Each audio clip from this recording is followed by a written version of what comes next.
ओम नमः शिवाय महारुद्राय हे बाबा धवलेश्वराय बालालिंगाय नमः। दीपं यदि परम ब्रह्म दीपं यदि जनार्दनः दीपहरतु मे पापो पूजादि परमस्तुते।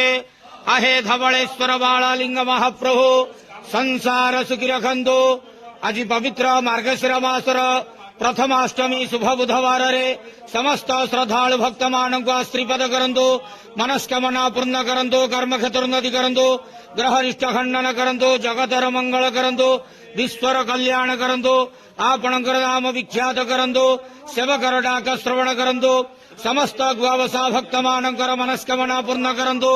जो जो भक्त माने आपणक पाखरे मानसिक रखिचंती तांका मानसिक पूर्ण करंतु।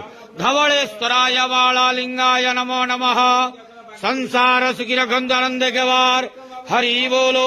आज प्रथमाष्टमी शुभ बुधवार रे समस्त श्रद्धालु भक्त मानक श्रीपद करंतु आनंद के वार हरि बोलो। बाबा धवलेश्वराय बालालिंगाय नमो नमः।